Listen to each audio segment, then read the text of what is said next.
Hi, everybody. Welcome to the second hour of the Santita Jackson Show here on AM 950 Radio, the voice of progressive Minnesota. It's a joy to be with you. A joy to be with you. I'm so honored always to be with you. And of course, we're on my Facebook page. Please become my friend there. That is the only place where I can accept friendships. Yes. Otherwise, you get thrown out. And that is not what I'm doing. That's what Facebook does. Santita Jackson and Friends. Please go there. And then, of course, I look a little different between Santita Jackson and the other Santita Jackson and Friends. And I'll look different yet again when I take these new pictures. So there, I'm a woman who always transforms. There you go. And then, of course, I'm on Twitter at Santita J. And meet Ashley over there. He got there before everybody. Hey, on my YouTube channel, The Santita Jackson Show. Like and subscribe, and please share the show. Let's talk about poverty in America. Let's talk about it. I mean, it seems that we were learning a lot of things in the pandemic about ourselves, about each other, about the world, and how it really functions. And um, and we had a lot of people. We had George Floyd during the pandemic, right? And you saw the nation explode. People would say, I saw white suburban mothers take to TikTok and Facebook and Instagram and say, uh, I've been living in a cave. I've been living in a tunnel. I didn't know things were like this. You know, a lot was revealed to us about ourselves, about the world in which we live, about the society that we uphold, that we populate during this pandemic. And so it is with the census. We now see how poverty is on the rise once again because a lot of these programs that were put in place, child tax credits, chief among them, they really did decrease poverty in a meaningful way, and particularly for children and for the adults that the children become. Karen Dolan, I cannot forget about everybody. And so let's talk about this because as those child tax credits expired, poverty is exploding once again. You have a lot of hungry people. I have to tell you, I've been going in and out of stores, and I'm literally followed in stores now because people are desperate. And I can't judge, I can't stand in judgment of them. I'm going home. I've got a home to go to. I'm in the store because I can afford to be there. I might complain about the eggs, but I can get them. These people are really, no one deserves to live like this. But we're reducing people. As we get on with the show today, dedicate the show to Tito Jackson. Boy, it has been a week. Frankie Beverly, James Earl Jones, now Tito Jackson of the Jackson Five, meeting his father in heaven, his brother Michael, Marlon's twin in heaven, and now Tito. I mean, there are so many memories.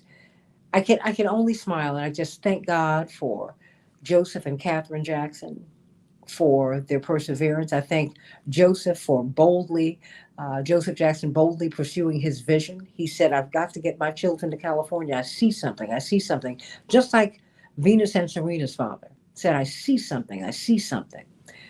And now I'm looking at, and then he had his wife who supported him and what she saw. And I've been to that house at 2300 Street, Sheila Garland from the Poor People's Campaign. You could fit, it is not 500 square feet. When you walk in, I mean, literally, you close that door, there is the kitchenette. To the right, there is the living room. And then there are there are two bedrooms, not two other bedrooms, two bedrooms. And they put 9 kids in that place. And just, I think about the journey of the Jackson family, that Jackson family, and I thank God for them every day. They show the power of possibility. When you look at really being faithful to the vision that God gives to you. And I thank you, Tito, for giving me so much joy as a young girl. Just thank you. Yeah, Paula, Tito just breaks my heart. And while I'm sad, I'm also rejoicing because he lived a great life. But just at 70, it seemed all too brief. But I have so many memories of Tito. So many memories, so many memories. And thank God for you today. As I thank God for Frankie Beverly, all the love and the joy that he gave us. And James Earl Jones going from a stutter and a stammer, not speaking, to being what many people say really is probably the most recognizable English speaking voice in our language today. Mhm. They call him the voice of God. What a gift. What a gift. So thank you for all of these wonderful people, and thank you for the information that we are getting today. Got a woman who's made some history here. As much as women support the church, it is very difficult for us to get pulpits. Very difficult. You can have all the credentials in the world, but that's like no one wants to talk about it. And I am a church girl, but it is hard for us to get these churches. It really is difficult. But you have done something, Reverend Susan Phillips, that not many of us get a chance to do. And you're doing it as someone, you're doing it Jesus's way. You've taken the church beyond the four walls and you are out in these streets. Oh, I salute the divinity in you too, because you do that with everybody every day.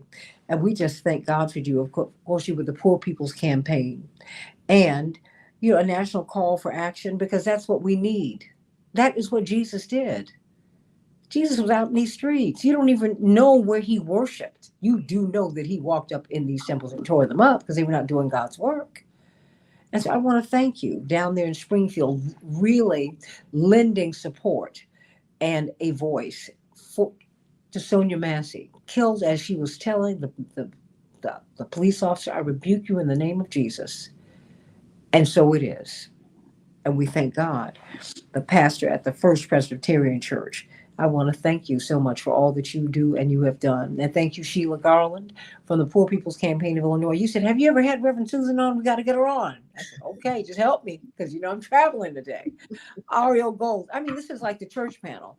I've got all the church ladies here. Ariel Gold, yeah, you're a church lady. Put on that hat, girl, from the Fellowship of Reconciliation. She was like, what? Yeah, you. Put on that hat. And of course, Karen Dolan, I'm so excited that you're with us. And every time I reach out to you, you're always reaching back. If even if you have time, you give me little carve outs from the Institute for Policy Studies. Pay attention, everybody. She is the director of their project, which studies the criminalization of race and poverty. The criminalization of race and poverty. It's important because Sheila, Reverend Phillips, Ariel Gold, we criminalize the poor. We are afraid of them. We push them to the margins. Why are they asking me for money? Ew, ew, ew. They're our brothers and our sisters. And there, but for the grace of God, you would not have a meal. You would not have a place to live, or you'd be living on the edge like everybody else. And you have done some magnificent work. You have shown that Latinx and Black people fell behind after we had all of these. Well, we had a few programs that helped to save people during the pandemic. So talk to us. Did we learn anything from these programs that we put in place during the pandemic that really did help to reduce poverty? It kept people eating, Karen. But now these programs have been withdrawn. What's happening? What's happening? Well, thank you, Santita, and thank you so much for having me on. And it's a real honor to be on as well with Reverend Susan and Sheila from the Poor People's Campaign. The Institute for Policy Studies has worked with the Poor People's Campaign from the beginning, and also with Ariel. And as Poor People's Campaign will tell you, it's most of us who are one paycheck away from hardship and poverty. The Poor People's Campaign and the Institute for Policy Studies have calculated it's about 140 million of us who are one paycheck, one medical debt, one broken car away from also living on the edge. So that's something I think it's really important for people to realize how many of us are living on the edge. Mhm. And that became very obvious during the pandemic.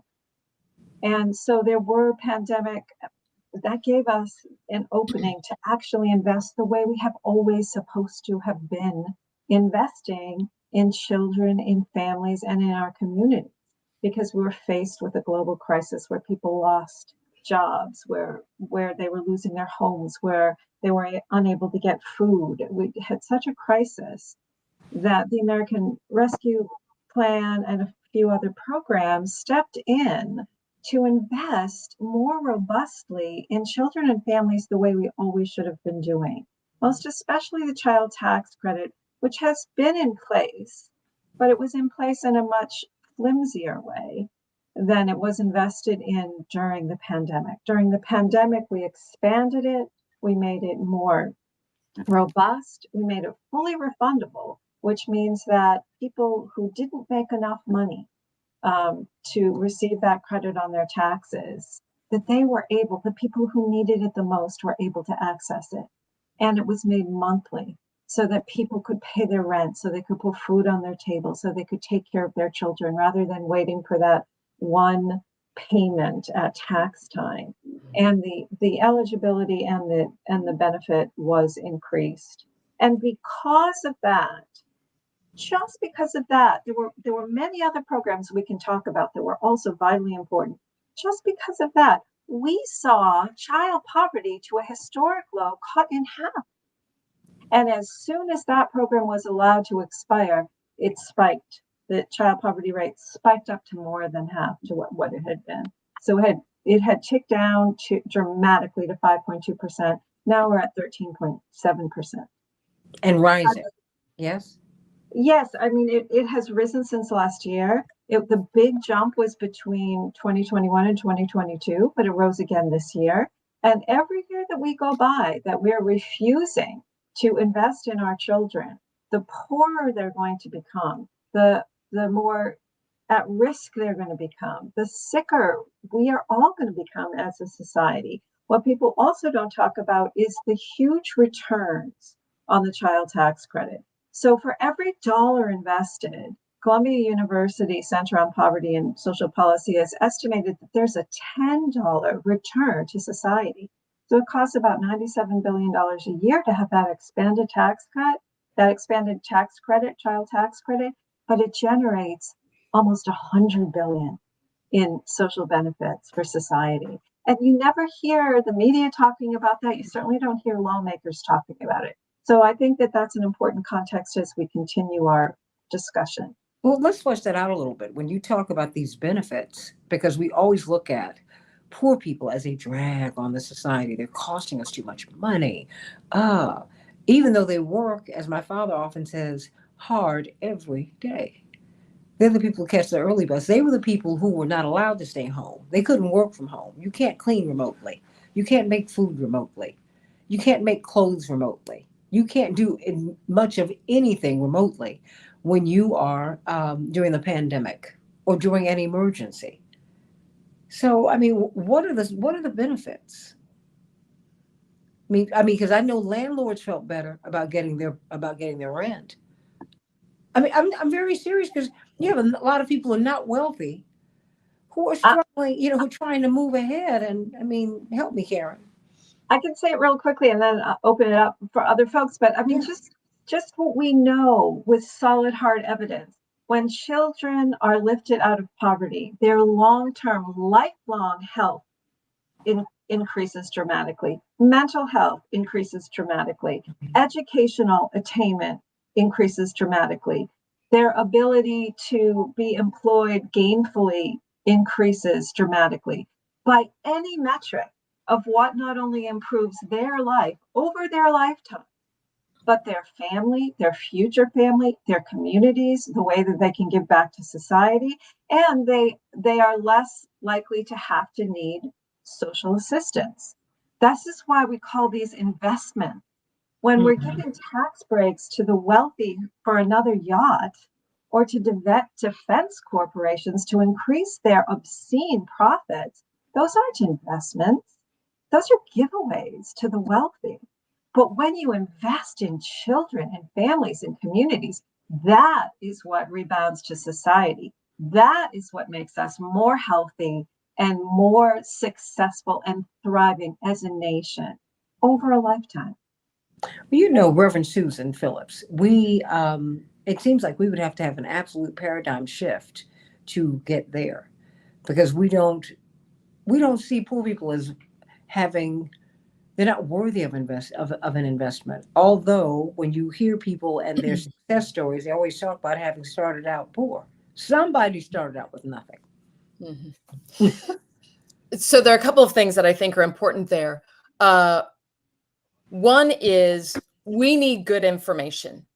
We have way too much misinformation and disinformation.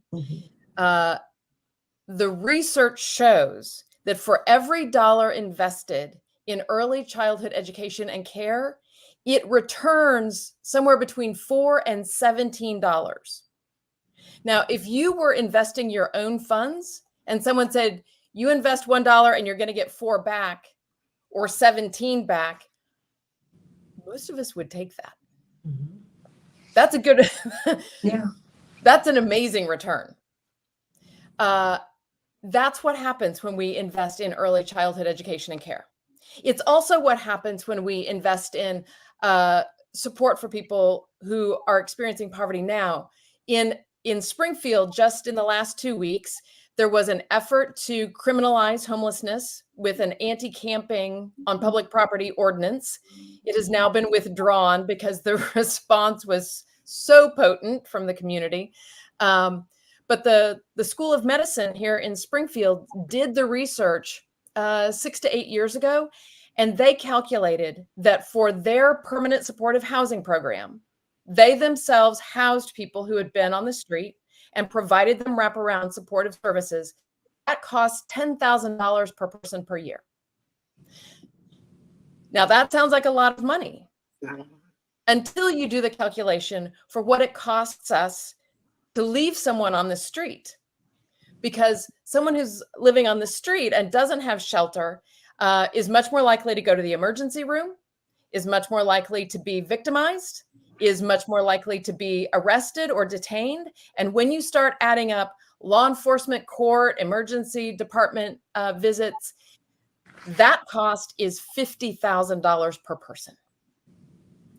So our congregation and our partners in Springfield have been, like many people around the country, supportive of permanent, what's called housing first models of addressing homelessness. That you house people first, and then you find whatever other supports they may need for healthcare, job training, school, childcare, whatever it is they need. And if you are on the progressive end of things and you just want to do the humane thing, housing first is where you want to be. If you're a fiscal conservative and the bottom line is important to you, you also want to support housing first models because it's cost effective and it reduces long range costs. So it benefits everyone. Unless, and this is the second point, unless you come at the subject of poverty from a theology that says people are poor because they are morally inferior. And that is way too many church folks. Is that a theology or is that a political philosophy? Both. Well, I guess because I'm yes. a PK, right? Okay, I cop to that. Everybody knows that. Or if you don't, now you know. And, my father said your religion is supposed to shape your politics.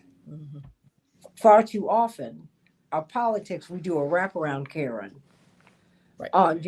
And we make the politics conform to the religion. And that is not what Jesus did. He was, he was killed by the state, not for passing out flowers, but saying, hey, freedom, justice. Hey, you got to feed people. Colonialism is not a good thing. Occupation, not a good thing. Wow. I mean, too many of our churches are influenced by white Christian nationalism, which worships power and has very little to do with Jesus. And that theology says that what I have, if I have money, if I have resources, if I have a home, it's because I deserve it, because I am a morally superior person. And that if someone doesn't have money, doesn't have a home, that's because they're inferior, that they have done something that is corrupt, that they have gotten what they've deserved without any attention to the systemic inequalities, the institutional oppressions that exist, without acknowledging the harm that, quite frankly, churches have done to many marginalized groups of people. Sheila? Yeah. No, I think, first of all, hi, Susan. Hi, Karen. Hi, Santita. It's really great to see everyone. And a couple of things are popping into my head, of course.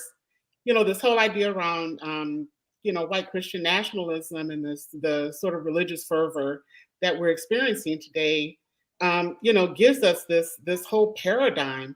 But I think it's important for folks to understand that the majority of people in this country who experience poverty are white. And so they're at a distinct, disadvantage by disuniting themselves with the people that they consider to be morally incompetent or corrupt or failing and whatever. And then we also have the historical tradition of individualism that works very well for the political power structures that says, if you move on the basis of identity, that this is what's going to get you where you need to go. And so we've been a country and a culture that politically and have been led by the agenda of many of the rulers of this country to say you can only fight in this particular along identity or in this particular silo. And so now we have a situation where we have historical divisions that keep us separate and fighting. I will say, I think it's really important. I'm going to shift gears a little bit, but I think it's important to point out that between 2020 and 2022, billionaire wealth grew by $1.5 trillion. That's more than $2 billion a day. And who pays the cost? That wealth comes from somewhere.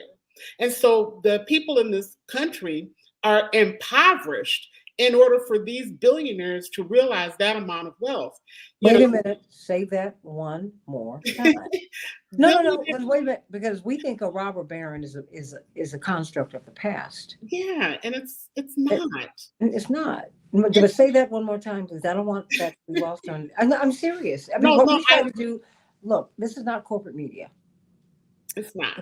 The only reason I am doing this, honestly, because it's my show. It doesn't even pay me. I have other jobs, but I feel an obligation to share with the audience the information. I think Reverend Phillips, Karen Dolan, I think you're doing magnificent work. Sheila, you do magnificent work. And Ariel Gold, when she comes back, excellent work. And we have to let people know what is really going on here and shift the paradigm. Exactly. Because the contempt that we have for poor people, and you know what? My parents have been poor. The night I was born, my parents didn't have a home. We were living with the Halsey family, and my name was rent money. Mrs. Halsey said, if it's a girl, could I name her? My mother was like, yes, yes. I'm no joke. When my parents moved out of there, they moved up to a project in Greensboro. That was our first home. I'm very sensitive to this. But for the grace, and my parents, God bless them, and God blessed them that they were able to continue to move up and move on. And I thank God that they never forgot any of those lessons. And it's heartbreaking, but it bothers me to see the contempt that we have for people when everybody in America is a paycheck away from eviction or foreclosure, Sheila. That's why, when I ask you to say, wait, step back, because girl, you say so much. I don't even think you know how much you're saying. And it's shifting a paradigm. You have to kind of slow down and give it to people so they can hear it and really chew on it. Think about it.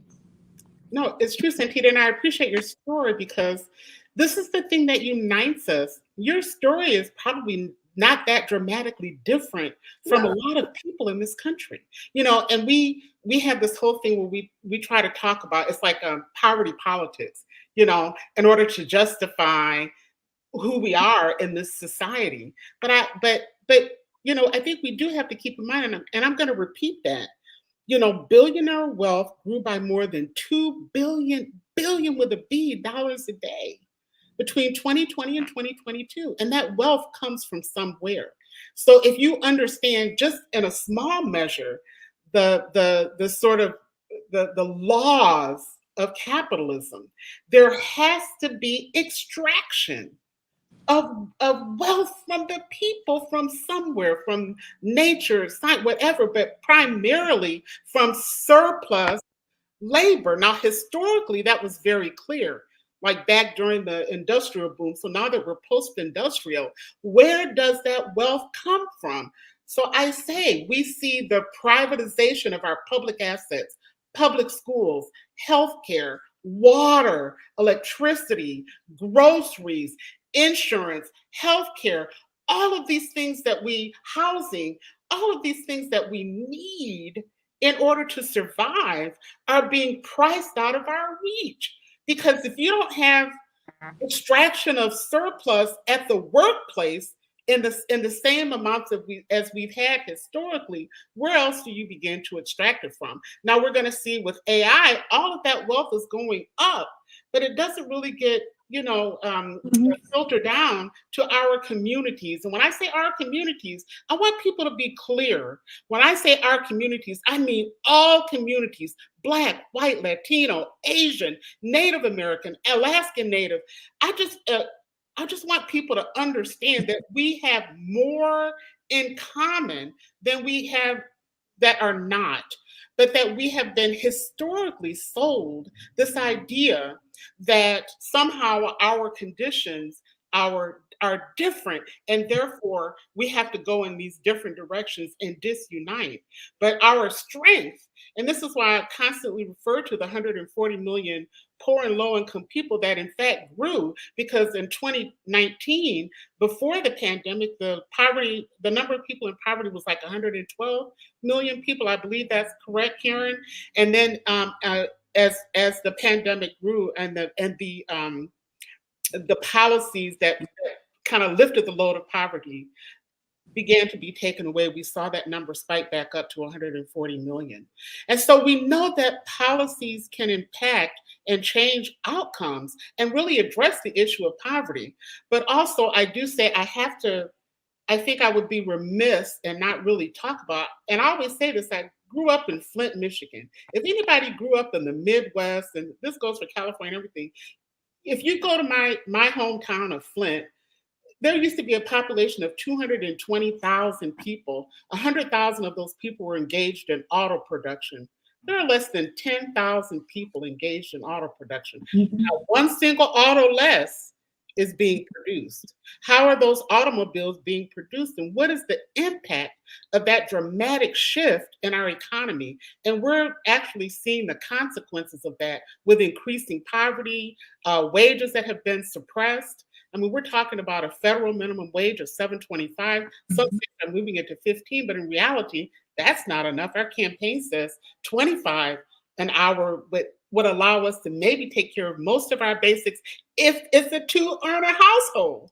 It doesn't even, you can't even do it with a single head of household. So and you should be able to. We're in very serious trouble. And I will say this to your listeners: when you have this level of economic disparity and disruption, and this amount, 43% of the population of this country lives in poverty today as we speak, you cannot have the kind of democracy that we say we represent in the world. It's just impossible. But the fact is, let's stop it. We don't have a democracy. We have a constitutional republic. No. I agree with you, but that's fine. No, I hear you, but people need to stop that, and we need to stop it.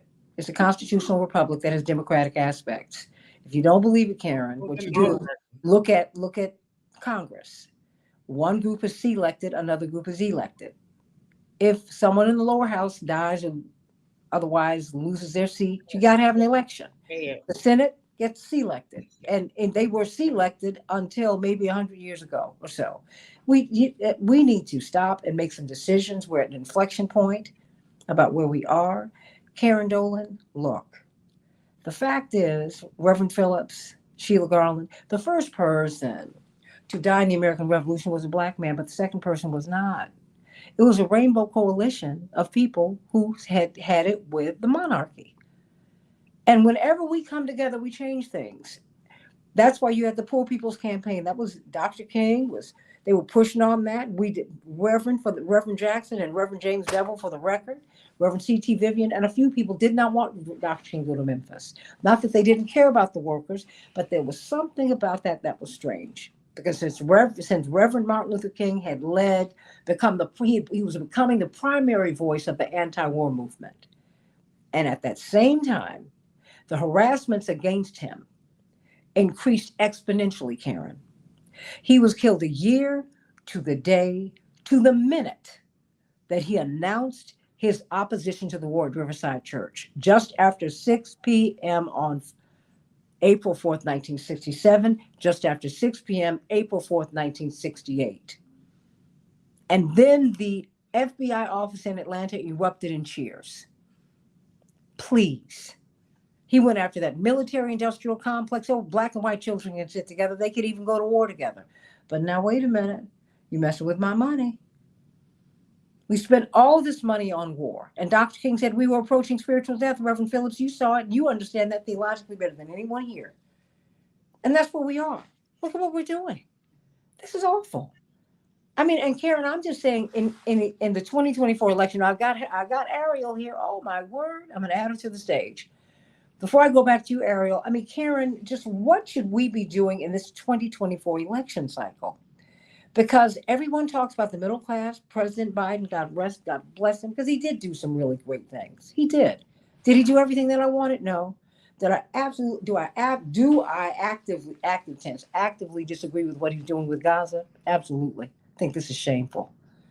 That having been said, he talked about, and Vice President Harris talks about the middle class, and I get it, it's in vogue, but nobody's talking about the poor. She worked in McDonald's.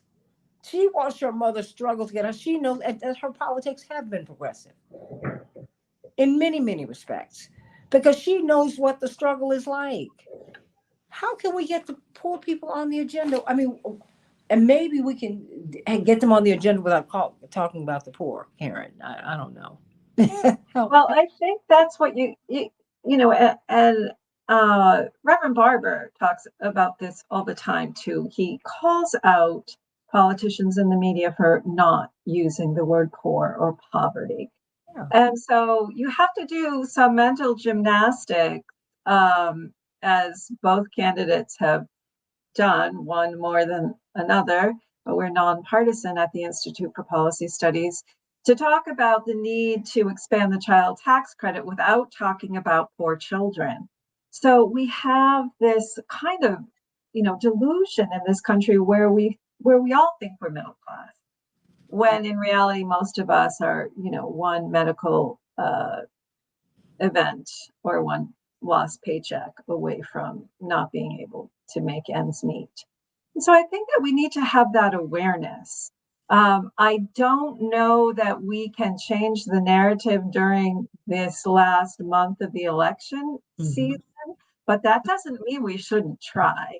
And certainly, whichever candidate is elected, day one, we have to be pushing this loudly. What we are doing is as everyone has spoken to already, we are investing only in the wealthy, the defense industry, the billionaires, the corporations who already pay zero taxes.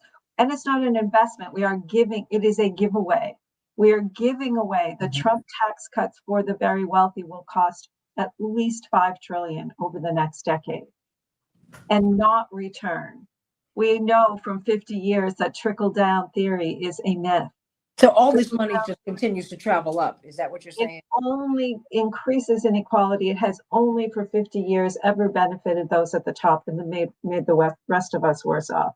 So what we're doing is we are transferring wealth to the top, the very, very top of the economic ladder, and starving the rest of us. And it's done with smoke and mirrors that this somehow is reducing the deficit, when all it's doing is increasing the deficit. That because now there's no money to invest in child nutrition programs, in school meals, in rental assistance, as rents are skyrocketing, in the child tax credit. There's no money. because what we need to do, according to the politicians, is keep feeding all the money to the very wealthiest. That is a perverse way to look at having a healthy society. And of course, we don't. And the society will become more and more unhealthy the further we go down this road. 2025 is a very important year because the Trump tax cuts for the wealthy expire and they will need to be renewed. So whoever wins this election, it's going to be very important. Are we going to keep investing solely in the very richest, or are we going to start investing in children and families and communities? So it really, to my mind, this election couldn't have more at stake. You know, we're talking about poverty. Yeah, that dirty little unspoken word, and we've got to change that, everybody, before you get there. I'm not wishing that on anybody. I'm just saying the chances are great that you will get there, particularly as we watch how the society is how it's being reconstructed. Anytime the World Economic Forum says that we will own nothing and we will like it, Reverend Phillips, want to make sure Ariel Gold is up. There's something, because I pay attention to all these folks and I read all kinds of material, because we're angry with the migrants. And the fact is, when you really dig down and talk to particularly those in these poor African American communities who've absorbed them, they're angry about not having gotten their fair share. They're hurt. I mean, people have been disappointed. We had bombs dropped on us, literally. That's what Tulsa was about. They dropped bombs on us as we were succeeding, Reverend Phillips. And there's got to be I think we have got to really get mature in our politics and make a decision. You don't water leaves and expect a plant to grow. You water the ground. If you help poor, Reverend Phillips, help, because you see people who literally need food from you. Mm-hmm. And you see them all the time, and they expect to get that from you because of the position in which you find yourself. And then you have some government people will tell you, well, that's right. That's what churches should be for. No, yeah, I hear you. That's an inefficient way to do it, though, because the reason that poverty is the fourth leading cause of death in the richest country in the world is because of our policies. Not personal choice, not moral failing. We have built a system that penalizes people who are poor, that punishes people who are poor, and it causes people to die. It should be an indictment that in the richest country in the history of the world, poverty is the fourth leading cause of death. We built that system so we can build a different system. We have that capability. The question is whether or not we have the will. And that is an ethical question. That is a theological question. That is a moral question, which is why we need a moral revival. We need to attend to the way in which we have created systems of oppression. And those affect people of color and people who have immigrated to the US and people who are LGBT and people who are women and people who have been abused, and kids and people with disabilities, and the list goes on. The tools of oppression are the same, though.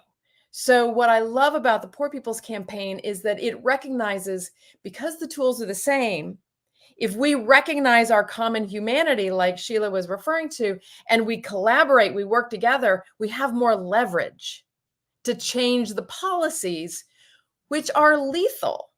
They are killing us. So yes, people need food. And we throw away zillions of pounds of food every day. It does not have to be this way. The idea that it does is a lie. It's a lie. And the fact that we have technology, if 8 little square with kilometers of farmland in California grows enough food to fill the entire world. I mean, it's just redonkulous that starvation exists on this planet. Santita, I wanted to say one thing. You mentioned the Tulsa massacre of 1921 when this government dropped a bomb on Black folks who were succeeding. I want to also remind folks that in 1930, that same government dropped bombs on 10,000 predominantly white folks in West Virginia who were just trying to organize and unionize against the miners. So the level of violence against poor and working people has been shared, and we don't know this history, and that's why we remain divided. But they will use they used the bombing on Tulsa, and it was accepted. So when it was done on people were prepared. When it was done in West Virginia, we don't even learn this in our history books. Well, you had white people, poor white people who sat in on the mall. So the Poor People's Campaign has a white president. That's why, Reverend didn't run. He said, yeah, I'm a Black candidate, but I'm giving you a Black perspective. This is an American campaign from a Black perspective, which is the bottom-up perspective.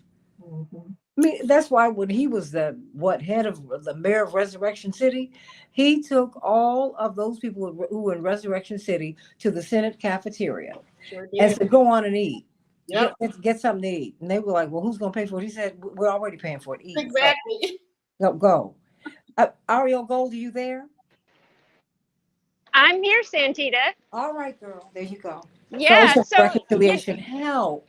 I've been thinking how it hasn't always been such a dirty word to be poor. And when our social safety nets were created under Roosevelt, it was for white single women, white single mothers.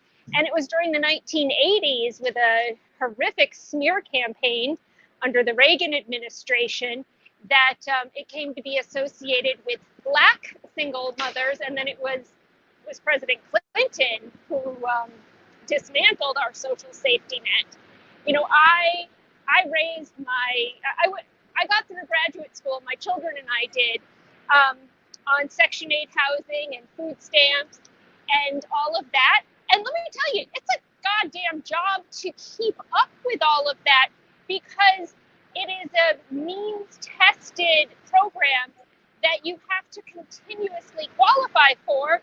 And when I went off those programs, I had less money because your insurance drops. You don't have the same things covered. And so it's a real intentional catch for people. And then we blame those very people.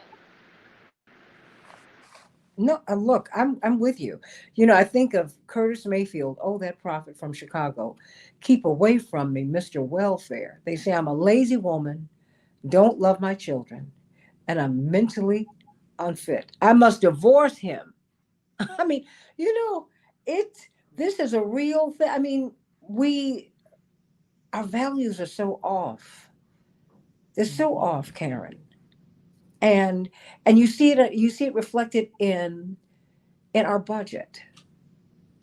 I mean, we just write off $20 billion so we can drop some more bombs, kill some more people in Gaza. And we're doing it not just in Gaza, we're doing it all over the world, quite frankly. Come on, y'all. Haiti, can we please talk about that? Because Haiti didn't collapse, we collapsed it so we could grab their wealth. We're trying to collapse Venezuela so we can grab their wealth, because don't you know that is our oil underneath their feet? I mean, this is just crazy. In the meantime, Americans are falling further and further behind, Karen.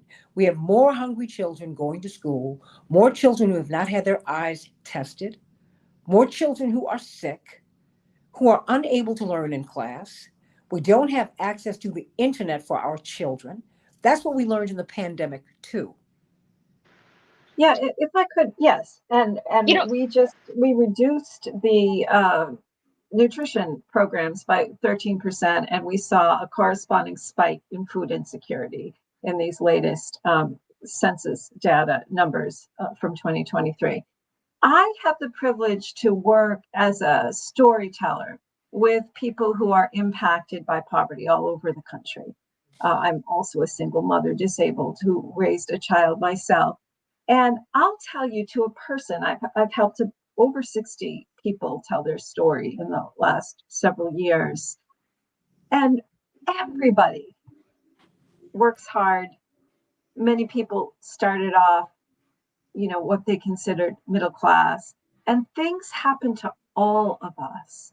We all have some kind of opportunities, but we all are thrown curveballs that are out of our control. We have an adverse medical diagnosis.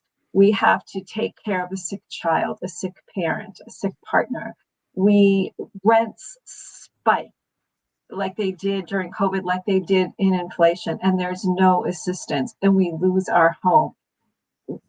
Our nutrition programs are eliminated.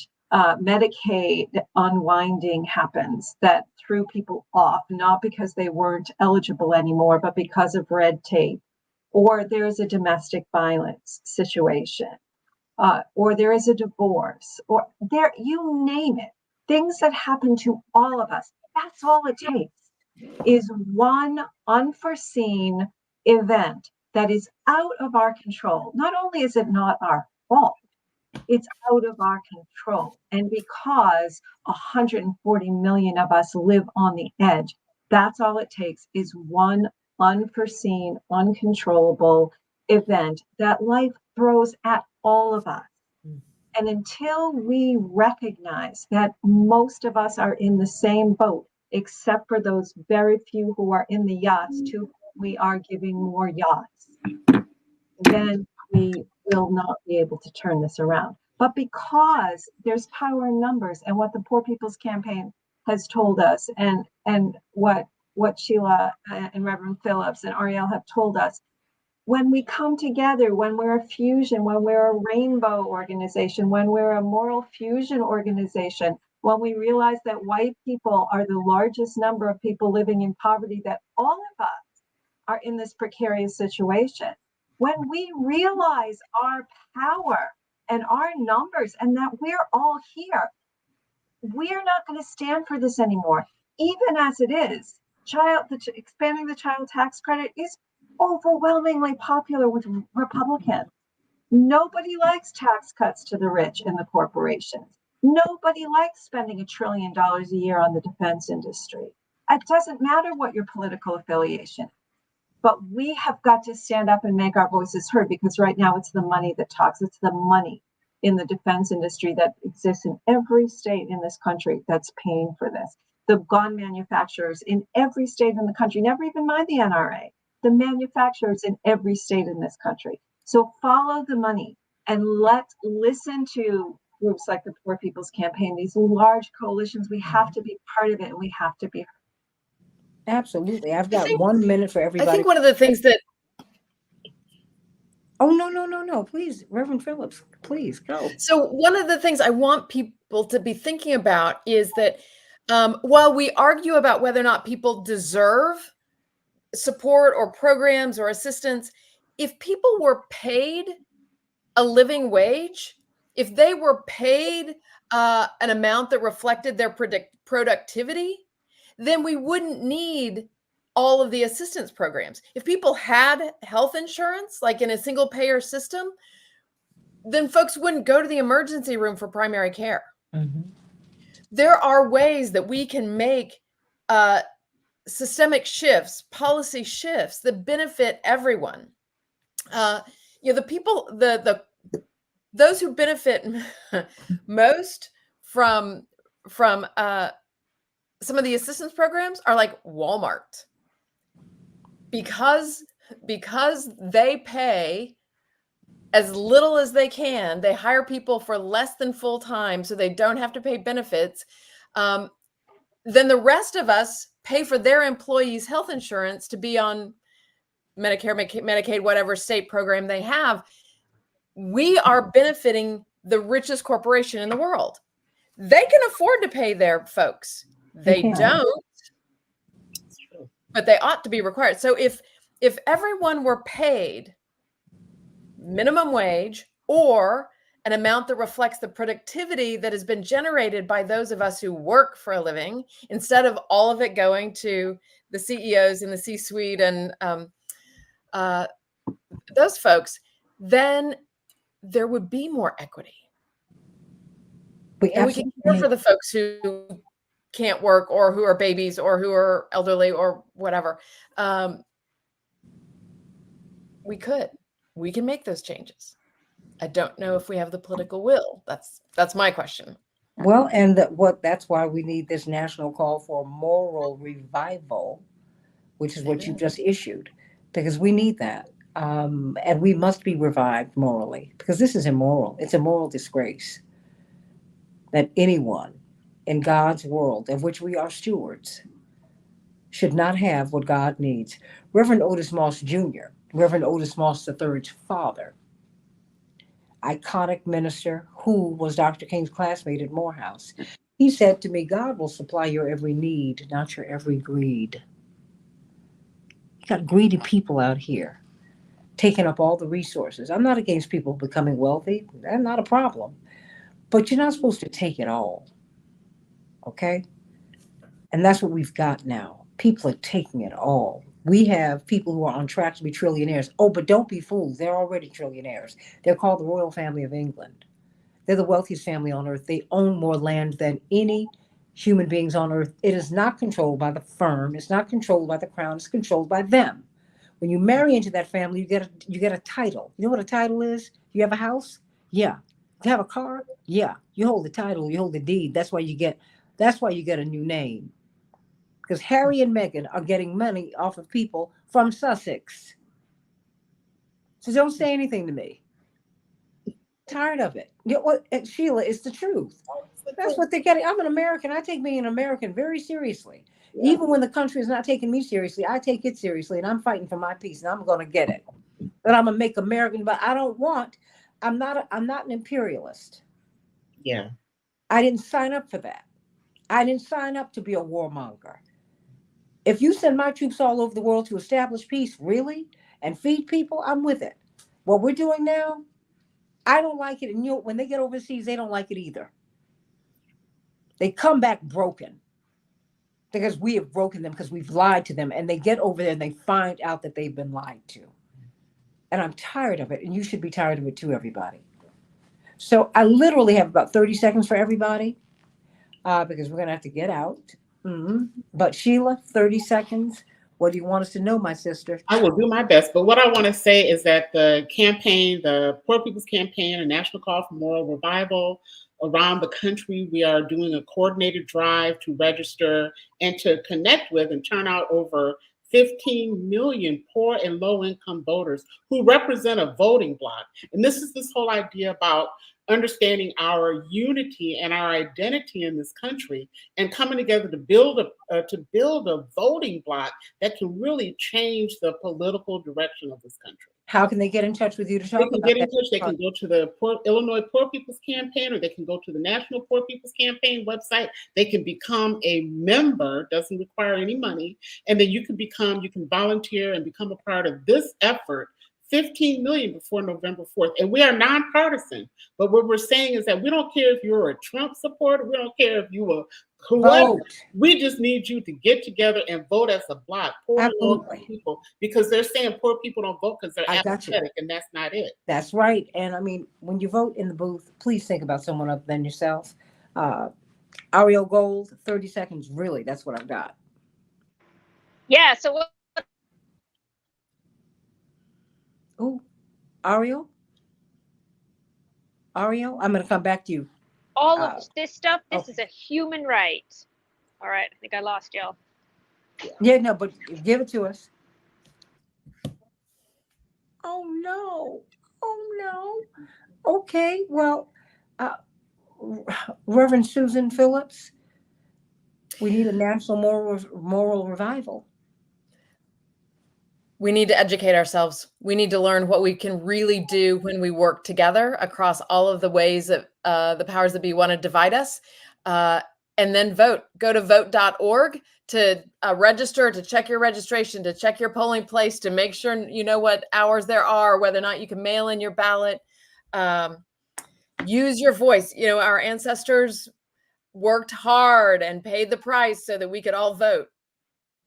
Use it.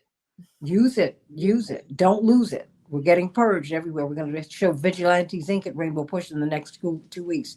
I'm going to let you know about it. Sheila, I'm going to have you help me to organize some people because we need to know that we are being purged from the voter rolls as we speak. You're right. Go to vote.org. Make sure that you can vote. This is not a partisan call for me. I have made my decision. I do not fight you about yours. What I want you to do is get out there and vote. And when you get into the polling booth, think about someone other than yourself, or should I say, think beyond yourself. Because you are your brother and your sister's keeper. You're your neighbor's keeper. We are. That's what the pandemic showed you. We share the same air. It was an airborne illness, y'all. If I've got insurance and my neighbor doesn't have insurance, we have a problem. Not me. We. Think about that. Karen Dolan, you've got the final word. I just echo what everyone else said. Vote.org, poorpeoplescampaign.org. As Reverend Barber and the Poor People's Campaign point out, politicians don't talk about poverty and the poor in campaigns because they think that poor people don't vote. Mm-hmm. If poor and low income people voted in every election, they would win every election. The power of the 140 million is decisive. The single most important thing you can do right now is register to vote, get out to vote, bring 10 people and have them bring 10 people. When we are together and when we exercise our vote and vote in the interest of the vast majority of us, we will win. That's right. We will win. This land is your land. It's my land. It's made for you and me. When you really believe that, we will change things. And we can. We can. But remember, it's our land, really. It belongs to all of us. We are one family. Let's act like one. I know families have their issues, but that's just the way it is. A commandment is not a suggestion, is that we love each other. You don't have to like each other, no. But when you love each other, a lot of your dislikes fall away. They really do. Nobody should be hungry today. Man, woman, trans, child, teenager, elderly. I don't care. You can't say that you love children and not love the adults that they become. Everybody deserves, okay? Get over that. Keep on living. One day you'll be on the other side of your finger pointing at someone else. Keep on living. I love you, everybody. Let's get out there and vote. Get out there and vote. Vote, vote, vote, vote, vote. You make a difference. You make a difference. Love you, Reverend Susan Phillips, Sheila Garland, Alana Ron, and let me give you love, Ariel Gold. I know you're out there somewhere, and Karen Nolan. So much out. You're out there, and I thank you. And I thank you for the work that you're doing. Shalom to you, Robert and Spicy Peach. Sending y'all all this love. All my morning stars. Share the show. Share the show. I'll see you tomorrow on the Santita Jackson Show. God bless you. Bye-bye. It's so nice. Oh, Karen got away. I was going to tell her it was really nice to see her. Yeah. And I love she's done a lot of research for the campaign. So I am